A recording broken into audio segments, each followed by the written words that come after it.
Hola, ¿qué tal? Les saluda César Vázquez. Estoy grabando este video desde el Instituto IFAMI.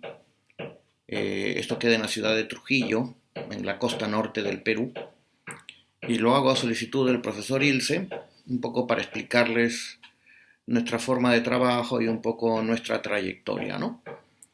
Este centro se dedica a la formación terapéutica y también a la atención terapéutica dentro de las llamadas terapias sistémicas breves, especialmente dentro de la terapia breve centrada en las soluciones.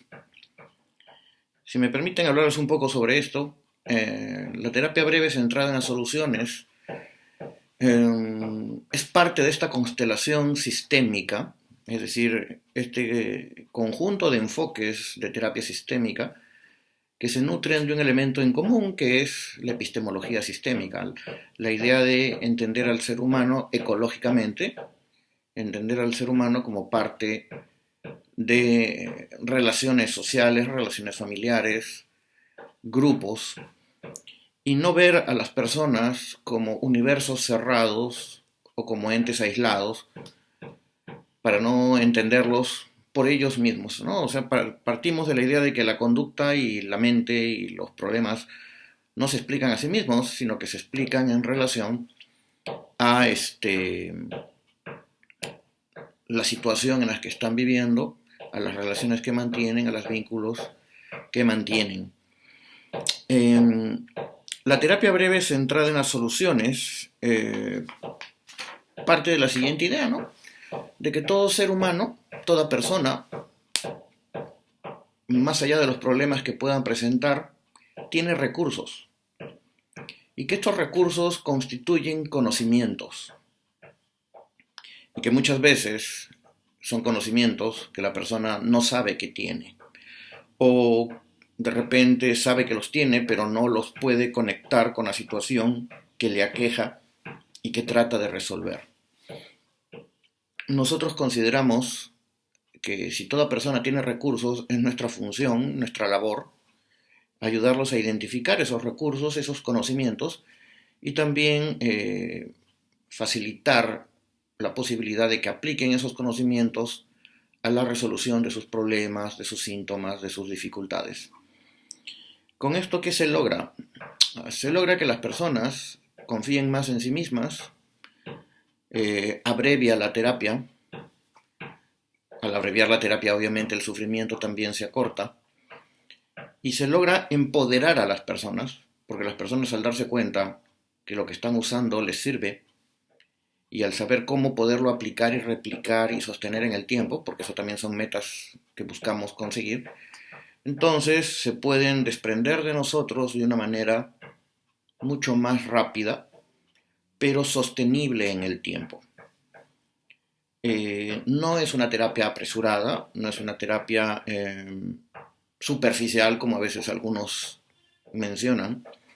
Es una terapia que va tal vez directo al grano, pero respetando las condiciones de la relación terapéutica para que se pueda acceder, como digo, a este conocimiento, porque no se puede acceder al conocimiento que la persona tiene, pero que no sabe que tiene, de cualquier manera, hay que crear condiciones. Nosotros creemos que el cambio es inevitable, las personas siempre están cambiando, y están cambiando porque están viviendo en una relación, o perdón, en una realidad que también está en constante transformación. La idea es entonces crear las condiciones para que este cambio sea como ellos lo desean, acorde a sus metas, a sus objetivos, a sus expectativas, a sus valores. Si me permiten esta anécdota, en alguna ocasión mi hija adolescente, un poco intrigada por el trabajo que yo hago, me preguntó en qué consistía este enfoque y yo se lo expliqué de esta manera que tal vez resulte o lo haga más comprensible, ¿no? Le dije que hacer la terapia centrada en las soluciones era como ir a pescar a un lago. Y yo le preguntaba, hija, ¿y si tú vas en un bote, digamos, con tu caña de pescar y quieres pescar, ¿tú crees que sea más fácil pescar con el agua tranquila o con el agua moviéndose constantemente. Y bueno, ella me dijo, sí, yo creo que el agua debe estar quieta, calmada, en calma, porque si no los peces se asustan y se van. Exactamente, le dije, ¿no? ¿Y tú crees que debes ponerle al anzuelo cualquier tipo de carnada o una carnada que sea, digamos, apetecible a los peces para que puedan morderlo? Me dijo, sí, bueno, tiene que ser una carnada que sea adecuada para los peces, porque no van a morder cualquier cosa, no van a picar, ¿no? Entonces le dije, bueno, el trabajo que hacemos es más o menos así. Eh, el lago o la laguna viene a ser la persona que consulta con nosotros. El estado del agua, si está en calma o si está agitada, es su estado emocional. Y los peces son los recursos. Los peces son aquellos conocimientos que estas personas necesitan accesar para poderlas usar luego en la resolución de sus problemas o en la superación de sus síntomas. Eh, y el anzuelo con la carnada son las diferentes técnicas que nosotros usamos, especialmente preguntas, aunque no solamente preguntas, pero principalmente preguntas, ¿no? Entonces yo le dije, es muy importante para un terapeuta centrado en las soluciones cuidar el clima emocional de la sesión y el estado de la relación entre el terapeuta y el cliente. Este tiene que ser lo más tranquilo y calmado posible, y para ello hay ciertas cosas que nosotros hacemos y cosas que evitamos hacer, como por ejemplo darle el espacio justo y necesario y nada más a conocer el problema, contextualizar ese problema, ¿sí? Si la persona viene y te dice que está deprimido, bueno, no nos basta con saber que está deprimido, necesitamos saber qué pasa en su vida para que le puede estar llevando a este estado. Porque para nosotros la depresión no se activa porque se activa, siempre es consecuencia de determinadas condiciones de vida. Pero no más que eso, porque hablar mucho del problema va a empezar a agitar el agua y los peces después tal vez ya no quieran acercarse. Inmediatamente después tenemos que ir escogiendo cuáles son las preguntas más convenientes para poder hacer que estos peces, recursos, piquen y los podamos sacar a la superficie. Y bueno, una vez que hemos pescado recursos, conversamos con las personas acerca de cómo estos recursos les pueden servir, si los aplican, para poder ir superando esta situación. También partimos de la idea de que un problema normalmente no es tan original. Es decir, no es que hayan cosas que te pasan por primera vez, de una manera radical. Siempre te han pasado cosas que de alguna manera se parece a lo que te pasa ahora. ¿Qué quiero decir con esto?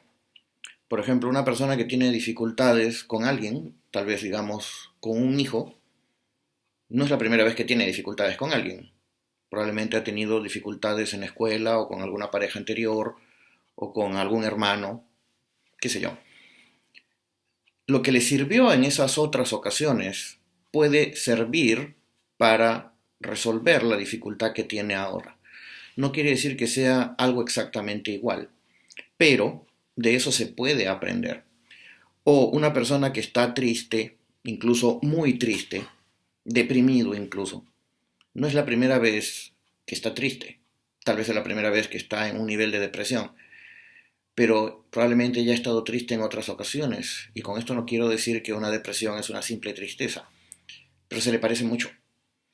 Entonces, lo que la persona hizo para superar esas tristezas anteriores le puede servir como punto de partida para superar la depresión que tiene ahora. Entonces, cuando digo que todo el mundo tiene recursos, me refiero a cosas como esas, ¿no?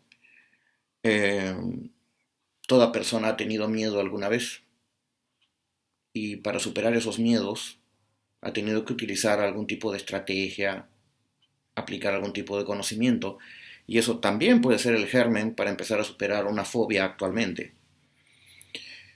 Eh, claro, la creatividad del terapeuta, su experiencia, su oficio, va a implicar en ver cómo se le transmite esto a la persona de una manera muy creativa, como digo, para que esta persona lo pueda ir aplicando poco a poco a través de cambios mínimos.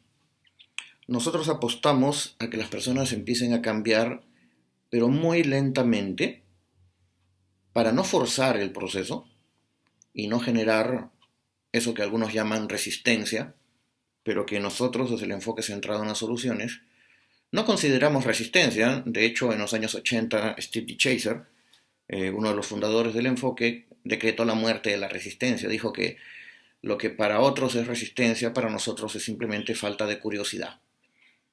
¿En qué sentido? De que tal vez no tenemos la suficiente curiosidad y no escuchamos lo suficiente como para determinar de qué manera el cliente quiere colaborar. De repente nosotros creemos que las personas colaboran de una determinada manera, decretada por el terapeuta, y si no lo hace así es porque se resiste. Pero de repente las personas quieren colaborar de otra manera que nosotros tenemos que identificar. Identificada de esa manera, automáticamente la resistencia deja de ser vista como tal.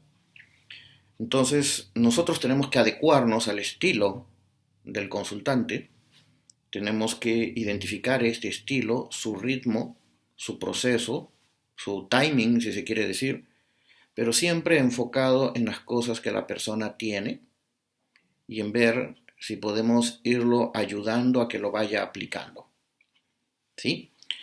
Esto suele generar un efecto dominó, un efecto mariposa, un efecto bola de nieve, un efecto de ondas, como se le quiera llamar.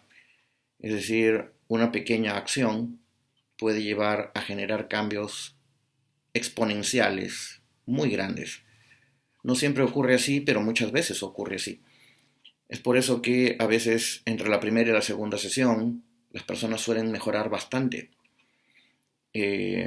Cuando recién uno comienza en este enfoque, como que no lo cree, piensa que el cliente le está engañando o le está diciendo lo que supuestamente el terapeuta quiere oír.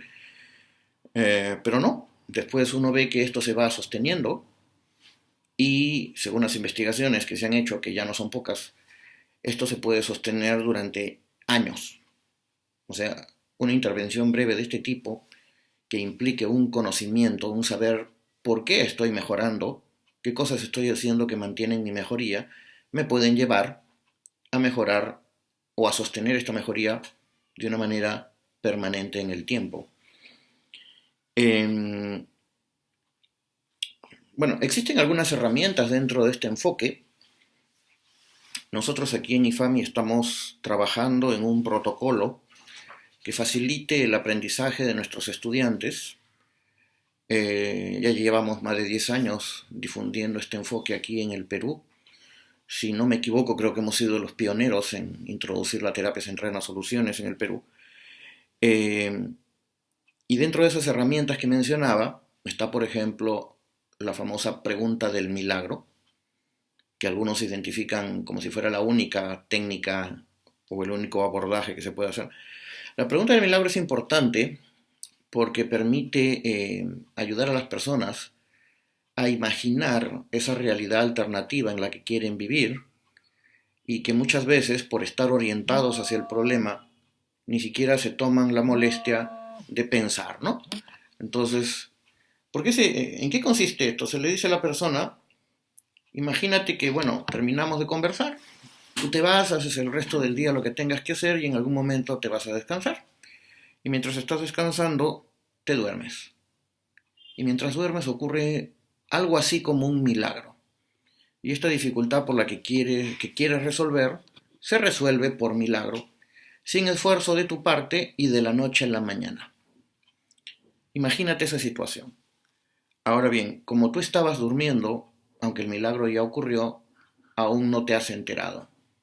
Te vas a ir dando cuenta desde mañana, cuando abras los ojos y en el transcurso de los minutos y las horas, vas a notar que tú, tu conducta, tus emociones, tus pensamientos, incluso las personas alrededor tuyo, han cambiado de manera tal que el problema ya no está.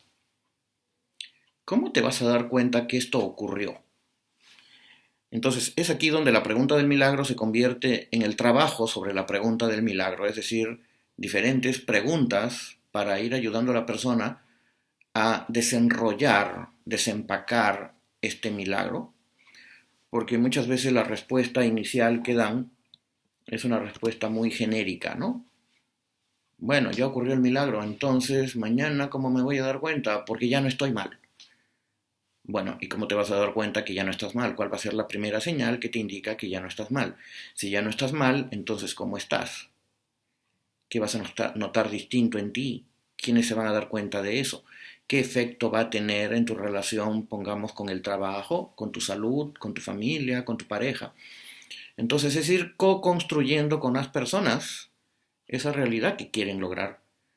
Y luego, cuando eso ya está más o menos esbozado, delimitado, le preguntamos qué partes de ese milagro ya se han ido dando en los días previos a la consulta. Y esto lo hacemos en la primera consulta. Y saben que lo más curioso es que un 80-90%, tal vez más, de personas ya identifican partes del milagro que se han venido realizando desde antes de venir a la primera consulta. Y esto confirma lo que en el enfoque de soluciones se dice, que la persona llega a terapia mejorando. Claro, ustedes dirán, ¿y cómo puede mejorar si la terapia recién comienza? Bueno, porque para nosotros la terapia o los cambios, las mejorías no son resultado exclusivamente, ni siquiera principalmente de lo que el terapeuta hace, sino que las personas vienen mejorando porque tienen recursos. Y lo que el terapeuta hace en realidad es ser un detector de estas mejorías, un detector de estos recursos, un amplificador de los mismos, para que la persona lo pueda seguir manteniendo. Mark Bellevach, que es uno de los difusores de este enfoque en habla hispana, en España, ¿no? Él lo compara con el ir a buscar oro. Eh, Tú vas con tu plato de metal, de estos que usaban en el siglo XIX en la fiebre de oro en California, te metes al río donde supuestamente hay oro, metes el plato dentro, sacas agua y barro. Para la persona que tiene el problema, inicialmente ve y para él no hay nada ahí, es agua y barro, eso no sirve para nada y lo bota. Pero nosotros sabemos que si busca con cuidado, si lentamente empieza a girar el plato y permite que el agua y el barro vayan saliendo muy suavemente, es posible que debajo encuentre granitos de oro. El oro pesa más, el oro se asienta abajo, pero el que no lo sabe, mira a simple vista, lo vuelve pájaro, y como no ve nada, lo bota, porque está esperando encontrar de repente pepitas demasiado grandes, y tal vez lo que va a encontrar son granitos de oro. Para el ojo entrenado es fácil detectarlos. Esos granitos de oro que estoy mencionando son las excepciones, son esas pequeñas mejorías que las personas tienen, pero que no registran. Entonces nosotros los invitamos a registrarlos y luego los invitamos a identificar cómo es que lograron que ese granito de oro esté en su plato. O sea, esa excepción, esa ligera mejoría, esté en su vida. Si me permiten, les doy un ejemplo real de un caso que vi ya hace un tiempo. Una señora, una madre de familia, viene a consulta por su hijo de 7 años. Yo inicialmente prefiero, si se trata de niños pequeños, o de niños en general, trabajar primero con los padres, porque a veces resulta más rentable para los propios niños, trabajar con los papás directamente. Entonces viene la mamá y me cuenta que su hijo tiene serias dificultades para dormir. 7 años. Que todas las noches es una tortura porque, bueno, lo lleva a la cama a la hora que se supone que debe dormir, le da el besito buenas noches, lo arropa y cuando se va la mamá a dormir también o a ver televisión, el niño empieza a llorar. Y que ese problema se ha ido agudizando con el paso de las semanas y los meses al punto de que ahora tiene que quedarse en cama con el niño 1 hora, hora y media, hasta 2 horas, hasta que el niño se duerma. Si el niño detecta que ella se levanta para irse, pues simplemente llora, llora, llora y se genera todo un problema con el esposo y los otros hijos mayores, ¿no? La señora ya se ha vuelto experta en tener pues un cerro de cuentos que le cuenta y le cuenta y le cuenta, muchas veces son repetidos hasta que el niño de cansancio se duerme. Claro, esta señora que ya consultó con otros psicólogos viene con la teoría de que de repente tal vez tiene el niño un problema de apego, que tal vez el niño tuvo un problema de trauma del nacimiento porque nació a los 8 meses y no a los 9, que tal vez por la muerte del abuelo de hace 6 meses, o X hipótesis, ¿no? Yo le pregunto, como solemos preguntar, ¿qué ligera mejoría notó? A eso le llamamos preguntar por cambios pre-tratamiento. ¿Qué ligera mejoría notó en esta dificultad de sueño de su hijo en los últimos días, en la última semana? Esa pregunta la sorprendió, porque pensaba que le iba a preguntar más sobre la historia del niño, sobre a qué edad caminó, cuánto tiempo mamó, cómo fue la cohabitación con la madre, etc. La señora logra identificar que el fin de semana, específicamente el domingo, ella había estado haciendo lo que siempre hace con él, bueno, tratar de leerle los cuentos. Cuando se echa en la cama junto a su hijo con los cuentos y ya iba a empezar a leerle uno, de pronto suena el teléfono. Entonces la mamá le dice, hijo, espérame un ratito, no te duermas, voy a ver quién es. Va, contesta el teléfono, resulta que es la abuela, creo, no sé, que le consulta sobre algún tema, está más o menos 10 minutos en el teléfono, y cuando regresa al cuarto del niño, el niño está dormido. Cosa que no era pues para nada habitual desde hace varios meses. Entonces le digo, ¿tu hijo estaba dormido? Sí. ¿Qué crees tú que fue lo que pasó? Ni idea. Entonces yo la invito a hacer una revisión, yo le llamo cuadro por cuadro, de lo que pasó en esa escena, en esa excepción. Le llamamos excepción porque la regla es el problema. La excepción es cuando, pudiendo presentarse el problema, es decir, estando en las mismas condiciones, no se presenta. Y ese domingo, en la noche, fue una excepción al problema. Entonces me dice, bueno, estaba en la cama con él, con la media docena de cuentos que le suelo leer.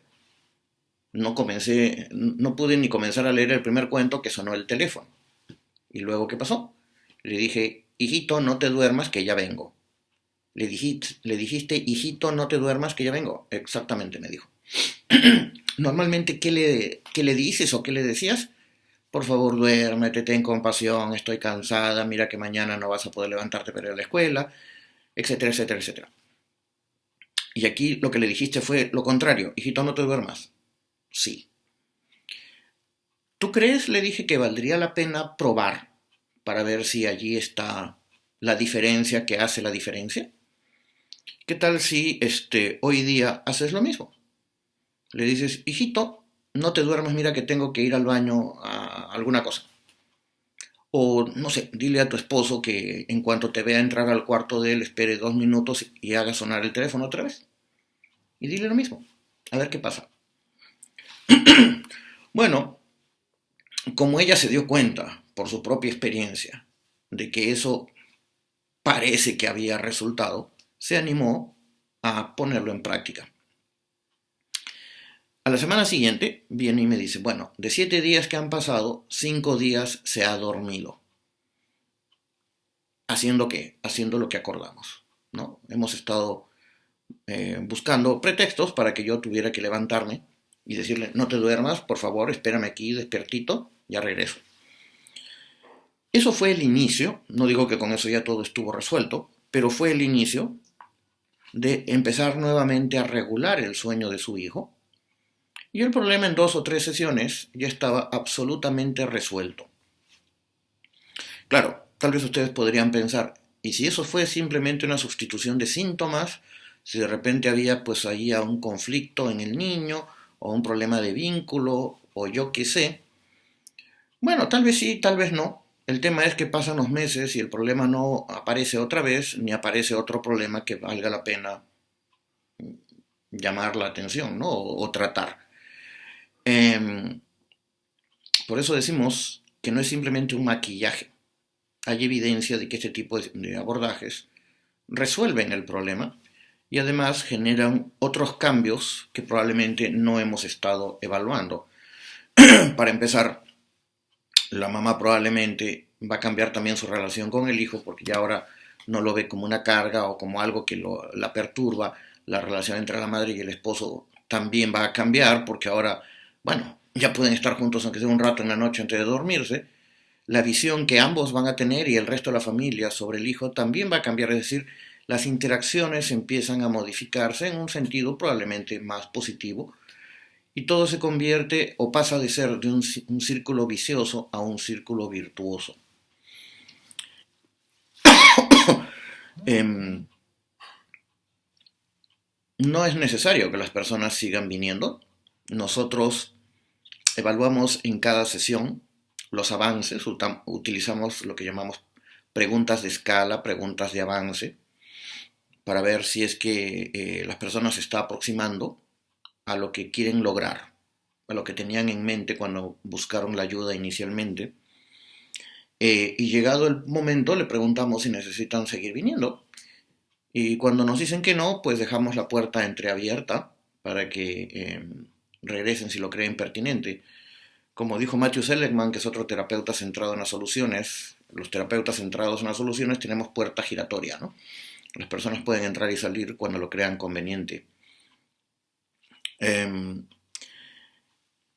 Hemos tratado de todo con este enfoque.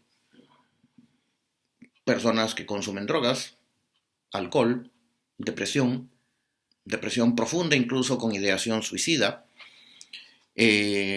como les digo, problemas infantiles, problemas de pareja. No digo que sea la panacea universal, pero la clave yo creo que está en que más que trabajar con diagnósticos que nos crean una realidad que puede verse como irresoluble, trabajamos con problemas específicos, ¿sí? Entonces, convertimos el diagnóstico en lo que es, un problema específico, concreto, y si es problema es resoluble, porque si no es problema, pues simplemente se aprende a vivir con eso y ya.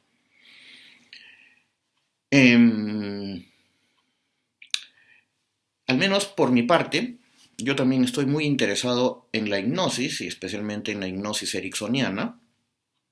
He llevado un entrenamiento con Jeffrey Zeig, que es uno de los herederos, por llamarlo así, de Milton Erickson, y algo que estamos implementando mucho es reforzar estos avances con hipnosis, ¿no? O sea, el estado de trance hipnótico, como ustedes saben, no es sueño, es un estado de conciencia alterado, pero alterado para hacer que la conciencia se vuelva mucho más concentrada en determinados puntos y por consiguiente la comunicación sea mucho más efectiva. Bajo estado de trance las personas pueden imaginar con más claridad aquello que quieren conseguir y por consiguiente esto se convierte en algo mucho más apetecible, deseable, menos propenso a la distracción o a la confusión. Hace un tiempo hicimos un trabajo de investigación eh, con personas voluntarias con dificultades diversas. Trabajamos con ellos la pregunta del milagro y luego los pusimos bajo trance hipnótico y se las repetimos. El 100% de personas logró sus metas, a veces de una manera muy, muy dramática, ¿no? Habíamos pensado 5 sesiones con cada uno de ellos, ese era el protocolo que estamos implementando, y en algunos casos a la segunda ya habían hecho cambios tan radicales como irse a vivir a otra ciudad porque habían conseguido trabajo. Estoy pensando en una joven que tenía mucho temor de pasar por entrevistas laborales y sin embargo después de la primera sesión tuvo una entrevista laboral, consiguió el empleo y se tuvo que mudar de ciudad. Entonces tuvimos que hacer los seguimientos a través de videoconferencia. Entonces, a través de todos estos años hemos podido confirmar que este tipo de abordaje funciona. Claro, para poder entender lo que pasa aquí tenemos que usar una epistemología diferente.